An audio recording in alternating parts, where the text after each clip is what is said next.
I was 17 when I started counting down the days until my 18th birthday. Not because I was excited to be an adult, but because I knew that was the day I could finally leave. My name's Ryan, and I grew up in a house that looked picture perfect from the outside. Two-story, white shutters, a big oak tree in the front yard. But inside, it always felt like I was breathing someone else's air. Like I was a guest in a home that didn't want me. My brother, Mason, is 2 years younger than me, and somehow, he's always been the golden boy. I don't mean that in a petty, older brother kind of way. I mean he could literally crash the family car into the mailbox, and they'd ask if he was feeling okay. Meanwhile, I once forgot to vacuum before dinner and got grounded for a week. Growing up, I learned to live quietly. I didn't want to give them a reason to get angry. I'd hear the tone in my dad's voice change when I walked into a room. Tight, clipped, like I was a problem that hadn't been solved yet. My mom wasn't much better. She didn't yell, but she had this way of looking right through me, like I was someone else's kid who wandered into the wrong house. Mason, though, he had that effortless smile, the easy charm, and a way of always being in the right place at the right time. He was the miracle baby. After a series of miscarriages, he was the one who made it. I think my parents decided right then and there that he was special, and everything else just faded. Still, I tried. I got good grades. I stayed out of trouble. I worked part-time stocking shelves at the grocery store to save for college because I already knew they weren't going to help. Every time the conversation veered toward my future, my dad would just grunt and say, "You're smart. You'll figure it out." Mason, on the other hand, got a new laptop for his 16th birthday because he needed it for school, even though he mostly used it to play games and scroll TikTok. I remember asking my mom if I could borrow it once to fill out college applications. She said, "Ask your brother." I did. He said no. So when my 18th birthday finally came around, I wasn't expecting much.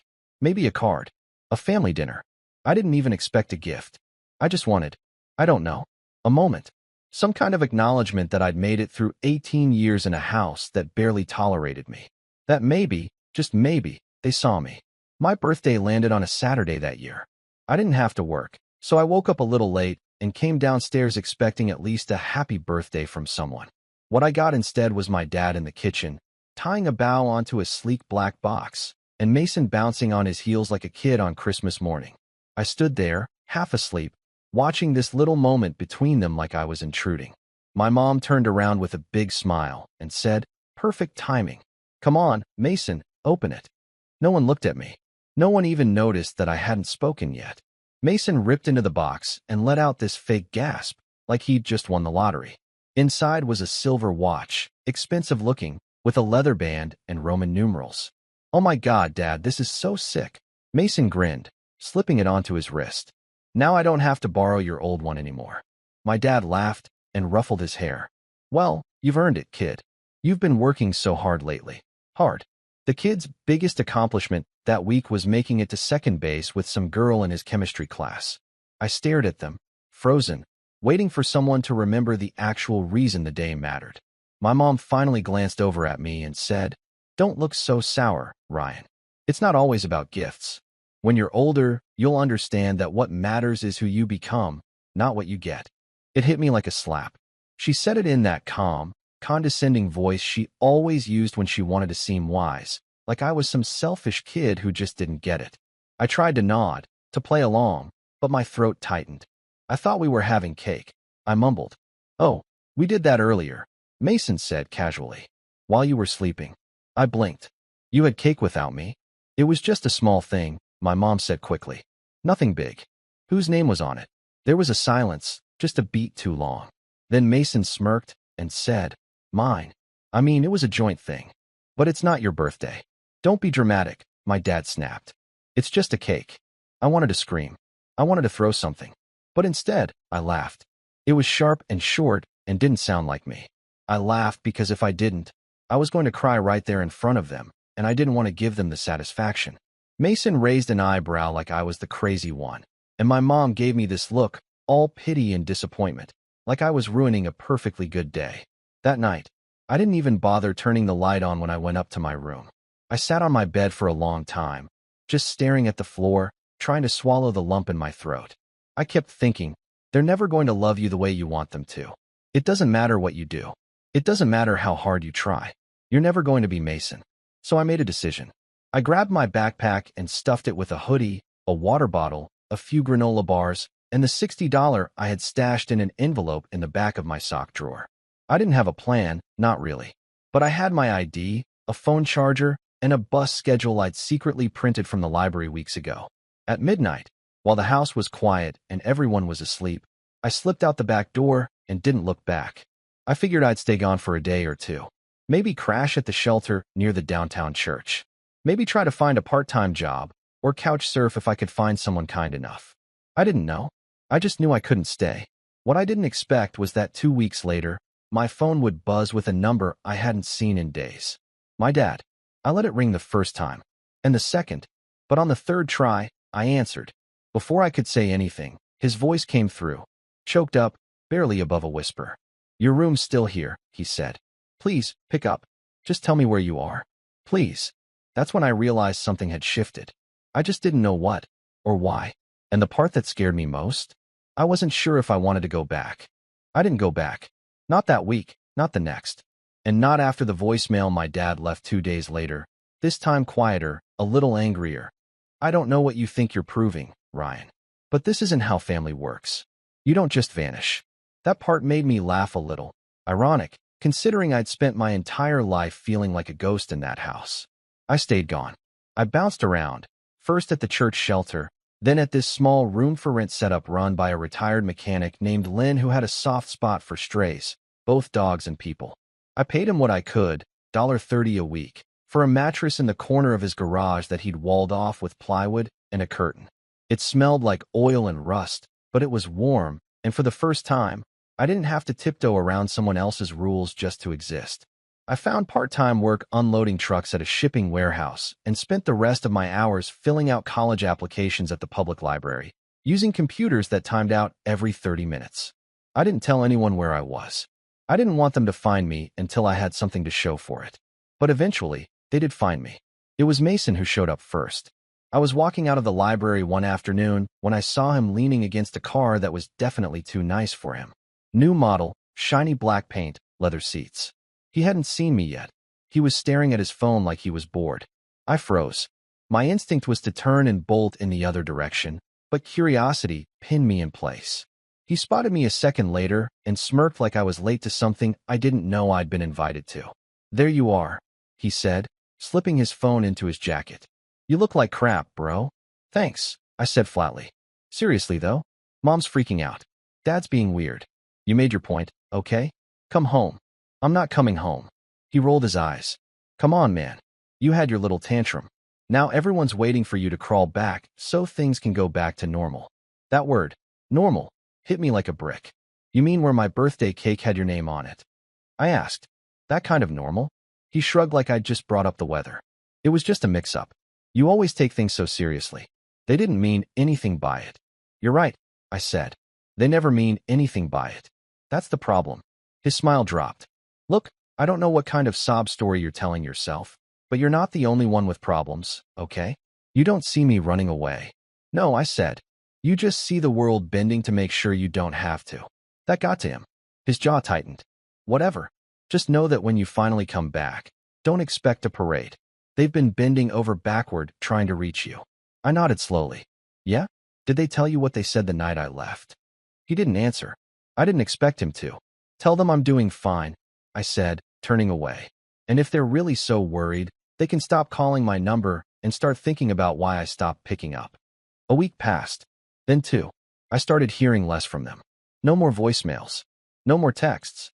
I figured they'd given up, moved on, probably reallocated my bedroom to a storage space or a mini home gym or whatever project they could come up with to fill the silence. I thought that was the end of it. Until I got an email. Not from my parents. From my high school counselor, Mrs. Devereaux. It was short and awkward, like she didn't know whether to be concerned or polite. She said she hoped I was safe and okay, but she wanted to let me know that my transcripts had been requested and withdrawn. According to the system, my parents had contacted the school and said I would not be attending college and to cancel any further application correspondence. I sat there in the library staring at the screen, not breathing. I read it again. Then a third time. They tried to erase me. I called the school immediately, heart pounding, and thankfully Mrs. Devereaux picked up. I explained everything. She confirmed it with an apology in her voice, but it was clear she hadn't known the full story.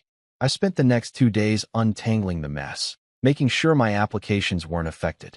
A few deadlines had already passed. I missed a scholarship opportunity that I had a real shot at. That night, I didn't sleep. I kept turning the email over in my head, wondering what kind of people go out of their way to block their own child's future. It wasn't even about control anymore. It was sabotage. I didn't want revenge. Not yet. What I wanted was to disappear so thoroughly from their narrative that one day, they'd have to explain to someone why their firstborn son never came home. But fate had other ideas. Because a month later, I got a letter in the mail. A real letter, paper, envelope, no return address, just my name scrawled in my dad's handwriting. Inside, there was no apology. There was a list. A literal bullet-pointed list of things you need to do before we can talk about you coming home. It included gems like, stop blaming others for your unhappiness. Apologize for walking out and ghosting your family. Recognize the sacrifices we made for you. Understand that we do what we do out of love. I read it in silence. Then I laughed, because what else could I do? It wasn't a letter. It was a contract. A way to make me the problem again. A way to pull me back into the loop of guilt, obligation, and performance. I crumpled it, tossed it into the trash, and told myself for the 100th time that I was done. But then came the moment that changed everything. It happened in early spring. I'd started working more hours at the warehouse, trying to save for community college, when Len came into the garage one evening holding a thick envelope. He said someone had come by earlier, asked if Ryan lived here, and handed it off without saying a word. I opened it slowly. Inside was a formal letter.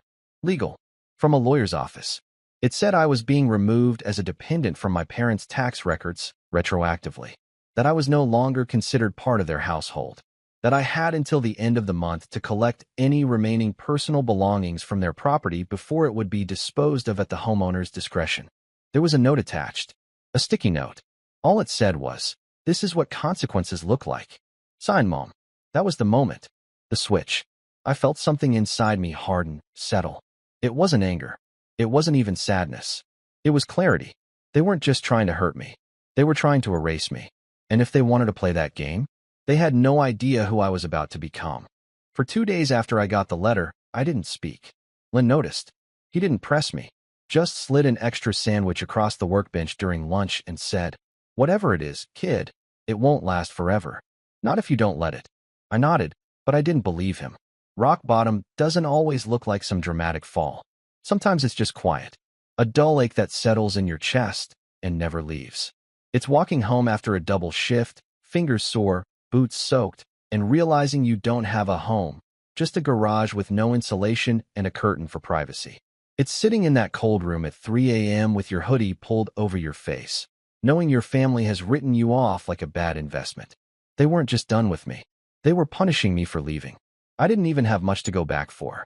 A few clothes, a shelf of books I'd collected over the years, my guitar, if it hadn't already been sold or tossed. But even still, I felt hollow knowing my name, my space, my existence in that house was being scrubbed clean like I was some stain on their perfect family portrait. And the worst part? I almost let it break me. That week, I skipped 2 shifts. I didn't answer Len when he knocked. I didn't check my email, didn't eat much, didn't sleep. I just lay there listening to the wind push against the garage door, wondering what I was even doing anymore. But then something stupid saved me. A book. Well, not just any book, my book. One I thought I'd lost in the move. It was buried in the bottom of my backpack, a worn-out, dog-eared copy of Into the Wild by John Krakauer. I'd read it 3 times already. But that night, I flipped it open and landed on a sentence I'd underlined years ago in red ink. Happiness is only real when shared. It should have made me feel worse. Instead, it made me sit up. Because I realized I'd been trying to share my life with people who never wanted it. I kept handing over pieces of myself hoping someone would say, "We see you. You matter." But they never would. That wasn't the family I was born into. And I couldn't change them. I could only change me. The next morning, I went back to work. I apologized to my supervisor for missing shifts and offered to take the graveyard slot for the next 2 weeks to make up for it. He didn't ask questions, just grunted and handed me a badge for the overnight crew. The work was harder, Heavier boxes, colder nights. But I didn't care. I needed it. That was the beginning of my rebuild. Quiet. Simple. Mine. Over the next few months, I fell into a rhythm. Wake up. Work. Read. Sleep. Repeat. I started putting aside every extra dollar. I downloaded budgeting apps, cut out anything unnecessary, even stopped using data on my phone to save on the bill. Len noticed and started slipping me extra chores to earn credit toward rent. Sometimes he'd toss me a 20 and say, for groceries, pretending like I hadn't just scrubbed his entire truck engine clean. I applied to community college again, this time without my parents' help, and paid the application fee myself. I wrote an essay that was so brutally honest. I cried after hitting submit.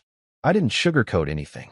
I talked about growing up invisible, about the way silence can scream louder than words, about rebuilding yourself from scratch when no one hands you the tools. And then, slowly, things started shifting. One night, while mopping the warehouse floor, I overheard two of the logistics guys complaining about a shipping software glitch.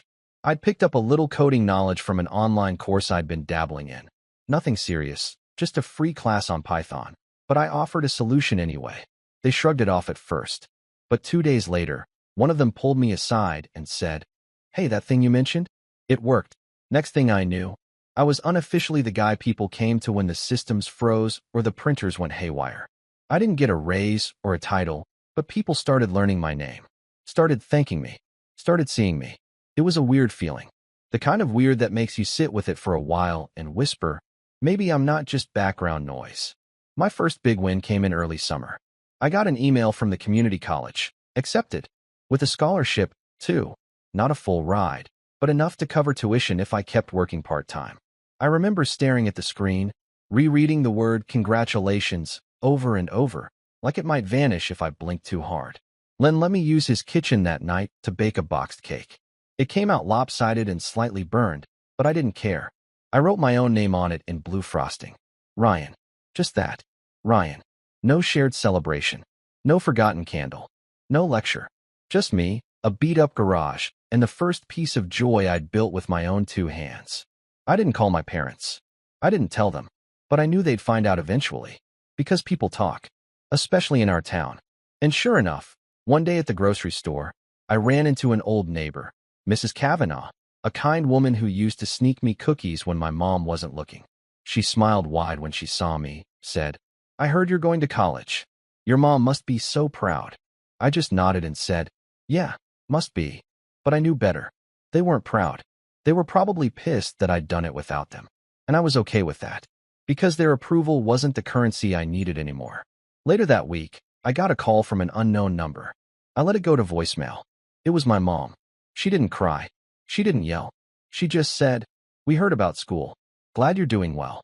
I hope you'll remember where you came from." I replayed that line 5 times. Where I came from. Like I was some wandering stray who needed to return to his kennel. But I didn't feel angry. I felt free. By the end of that summer, I'd moved out of Len's garage. I found a shared apartment near campus with 2 roommates who kept to themselves and didn't ask questions. I started classes and landed a part-time IT gig at the school's help desk. It wasn't glamorous, but it paid the bills. And little by little, I began building something that looked suspiciously like a life. I still had scars, emotional ones. I still flinched when people raised their voices. Still second-guessed compliments. Still caught myself apologizing for taking up space. But I was learning. Healing isn't loud. It's not always dramatic. Sometimes it's just drinking coffee in a quiet room and realizing you're not afraid to be seen anymore. One night, I opened a new notebook, wrote down a list, not of goals, of truths, things I'd learned, things no one could take from me. At the top, I wrote, "You don't need permission to become someone they never imagined." And under it, your worth isn't measured by someone else's disappointment. You can start over, even when they say you can't. Family isn't who you're born to. It's who roots for you in the quiet. I closed the notebook, turned out the light, and slept better than I had in years. But I should have known it wasn't over. Because just when I thought I was finally free, something happened that pulled me right back in. Something that changed everything. It started with a message request. Late one night, I was reviewing my notes for an upcoming midterm, sitting on the floor of my apartment with a half-eaten burrito and 3 different tabs open on laptop troubleshooting, when I noticed a new message on Facebook. I hadn't used Facebook in months, maybe longer. Just kept the account alive in case of emergencies or identity verification. The sender's name froze me. Mrs. Langford, my parents' old neighbor.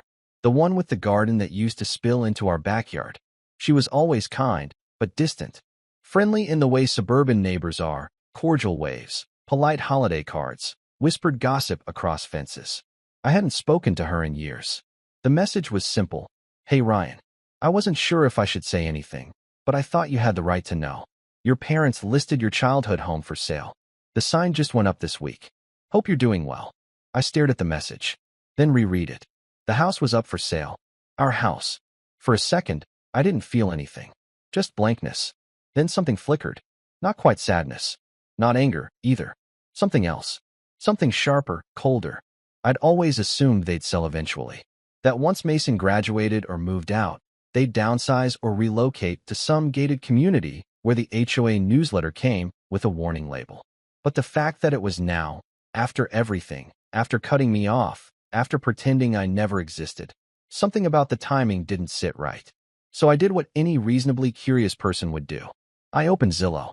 It didn't take long to find the listing. There it was, a bright, overexposed photo of our front porch, the white shutters cleaned up, the old oak tree still casting a crooked shadow across the lawn. The description was flowery and fake. Charming family home with rich character, lovingly maintained for over 2 decades. For bedrooms, custom finishes, quiet neighborhood. I scrolled through the photos. Living room, kitchen, master bedroom. Then, bedroom 1. I clicked. My breath caught. They'd turned my room into a guest suite. Neutral walls, beige bedding, generic art prints on the walls. Every trace of me was gone. No posters, no desk, no shelves, no hint that someone had spent 18 years growing up in that space. Like I was never there. They didn't just push me out. They erased me. That was the moment the idea began to take shape. Not revenge. Not yet. At first, it was just curiosity. I wanted to see the house. Just once. One last time before it belonged to someone else. So that weekend, I borrowed a collared shirt from my roommate, printed a fake pre-approval letter using a free online template, and booked a tour through the real estate site using a burner Gmail. Buyer name, Ryan L. Email, lamepurchases@gmail.com. I didn't know what I was expecting when I pulled up to the curb in a borrowed car. Maybe to feel a rush of emotion. Nostalgia. Bitterness. But mostly, I just felt numb. The porch creaked the same way it used to. The front door still had the scratch near the bottom where I'd once tried to sneak in a stray cat. And the real estate agent, a perky woman named Sasha with 2 white teeth, had no idea she was walking through a landmine. So the sellers are really motivated, she chirped. Looking for a quick close. They've already moved most of their personal stuff out. Looking to downsize now that their youngest is off to college. I nodded politely, letting her guide me from room to room. I barely listened. My focus was on the walls, the spaces, the energy, and the gaping absence of me. When we got to the backyard, I paused. The fence was newer. Mason must have helped build it, or at least posed for a photo while someone else did. The treehouse I'd built with my uncle, back when I was 12 and still had hope, was gone. Torn down. Nothing left but a patch of disturbed dirt and a few rusty nails sticking out of a log. I'll give you a minute, Sasha said, sensing something in my silence. I nodded and walked toward the back fence, keeping my hands in my pockets to stop them from shaking. That night, I sat in my car long after the engine cooled. And I knew. It wasn't just curiosity anymore. It was war. They wanted to pretend I never existed? Fine. Then I'd make sure the world knew exactly who I was. And that they were the ones who lost me. I didn't want to burn the house down. That would have been too easy. Too fast. I wanted something slower. Smarter. Permanent. So I started planning. First step, research. I spent the next week digging into property records. Who actually owned the house? What their finances looked like. Thanks to a few publicly available databases, I found out something interesting. The mortgage wasn't paid off. And they were behind. Not much, just a few months. But enough. Enough to raise questions about why they were really selling. I filed that away. Next step, get help. I called someone I hadn't spoken to in a while. Milo, an old classmate from high school who used to run a tech club and now worked freelance in cybersecurity. We weren't close, but I knew 2 things about him. He hated bullies, and he owed me a favor from way back when I covered for him during a plagiarism accusation. We met for coffee. I laid out a version of the story, not everything, just the core. "What do you need?" he asked.